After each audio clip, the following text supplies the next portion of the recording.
Congrats! You just helped buy the most expensive home in America. Oh, you don't know what I'm talking about? Let me explain. The most expensive home in America, a 24,000 square foot Manhattan penthouse, was recently purchased for $238 million. It's actually just an empty box on top of a 79-story tower, so it'll take millions more to design, build, and furnish the home. The buyer is Ken Griffin, the billionaire owner of Citadel, a hedge fund. He's on a bit of a shopping spree.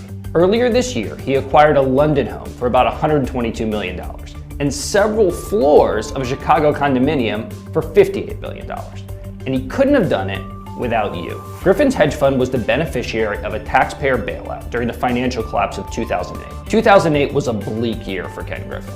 As the economy tanked, Griffin bought up distressed assets, a strategy that had worked for him in the past, only to watch things get worse. His hedge fund plummeted 55%, hemorrhaging $8 billion in client assets. CNBC was parked outside of Griffin's office, hoping to be the first with the scoop that Citadel was closing down.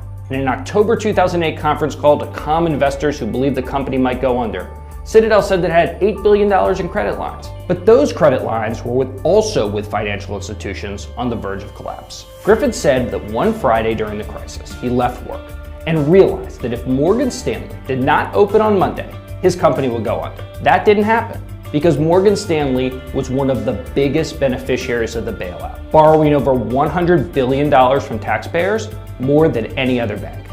That money kept Griffin afloat. Griffin also lent insurance giant AIG hundreds of millions in stock. If AIG went under, Griffin would have taken a big hit. But that never happened. AIG received a $182 billion taxpayer bailout. Citadel got a $200 million cash infusion financed by taxpayers. It helped the firm survive. In a 2017 interview, Griffin said he, quote, did not foresee a day where the government would have to intervene and bail out basically everybody. But everyone didn't get bailed out.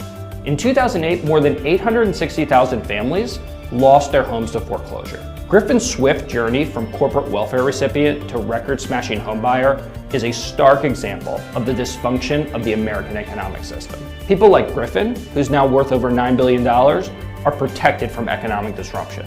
Those who are not part of the economic elite, meanwhile, are left to fend for themselves. You helped buy Griffin's new $238 million home, but don't hold your breath for a dinner invite.